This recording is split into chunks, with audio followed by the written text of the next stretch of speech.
कहते हैं झुकती है दुनिया, बस झुकाने वाला चाहिए। कोलकाता के हड़ताली डॉक्टरों ने ये साबित कर दिया है। इस तस्वीर की पूरी कहानी आपको बताएं, इससे पहले डॉक्टरों की ये तस्वीर देख लीजिए। ये वही डॉक्टर्स हैं जो हड़ताल पर बैठे थे, लेकिन एक दूसरे के गले लग अब बधाई दे रहे हैं। चेहरे पर आधी जीत का भाव छलक रहा है, आंखों में आंसू भी उसी जीत को लेकर है।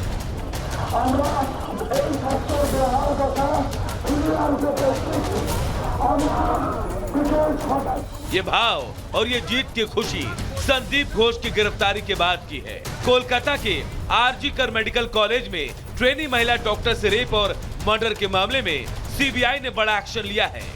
केंद्रीय जांच एजेंसी ने मेडिकल कॉलेज के पूर्व प्रिंसिपल संदीप घोष और कोलकाता पुलिस के एसएचओ अभिजीत मंडल को अरेस्ट कर लिया है।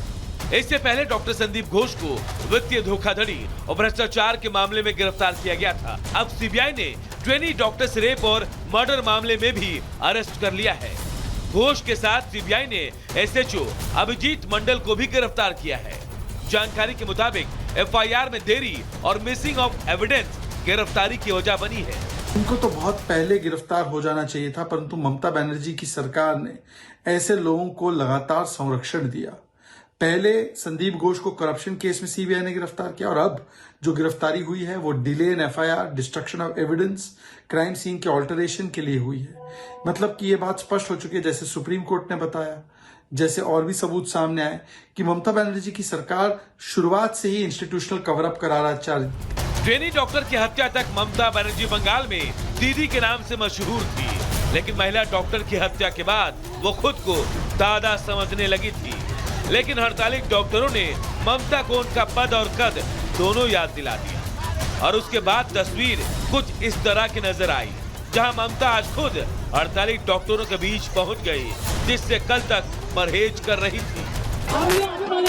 मैं आपका दर्द समझती हूँ, इसलिए मैं आपके साथ हूँ। मुझे अपने पद की चिंता नहीं है। छात्र जीवन में मैंने भी बहुत आंदोलन किया है। मुझे आपकी सुरक्षा की चिंता है। मैं आपके आंदोलन को सलाम करती हूँ, क्योंकि मैं भी छात्र आंदोलन की ही उपज हूँ। आप लोगों के सड़क पर होने की वजह से मैं रातों को सो नहीं सकी। पहरेदार के तौर पर मुझे जागना पड़ा है। अगर आप लोग काम पर लौट आए तो मैं वादा करती हूँ कि सभी मांगों पर सहानुभूति पूर्वक विचार करूंगी। मैं दोषियों को फांसी की सजा देने की मांग करती हूँ।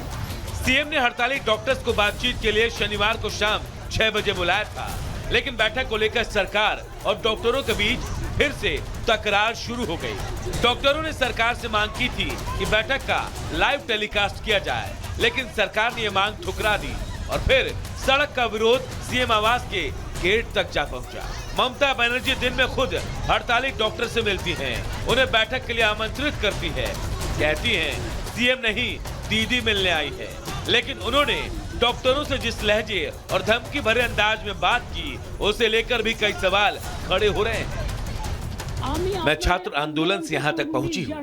मैंने भी जीवन में बहुत संघर्ष किया है। मैं आपके संघर्ष को समझती हूँ। मुझे अपने पद की चिंता नहीं है। कल पूरी रात बारिश हुई, आप यहाँ धरने पर बैठे थे।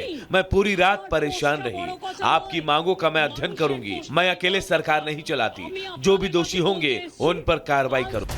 ममता ट्रेनी महिला डॉक्टर की हत्या पर नहीं फंसी थी। उन्होंने अस्पताल के गुनहगार डॉक्टरों पर कोई कार्रवाई नहीं की, बल्कि ममता बनर्जी ने पुलिस की कारगुजारियों को ढकने की भी पूरी कोशिश की। लेकिन अब ममता को हड़ताली डॉक्टरों के बारिश में भीगने का दर्द महसूस हो रहा है। तो सवाल ये है कि क्या ममता बनर्जी डॉक्टरों की मांग को लेकर वाकई गंभीर है, या ममता सियासत कर रही है ताकि हड़ताल खत्म हो, मामला रफा दफा हो जाए। Bureau report, Republic Bharat.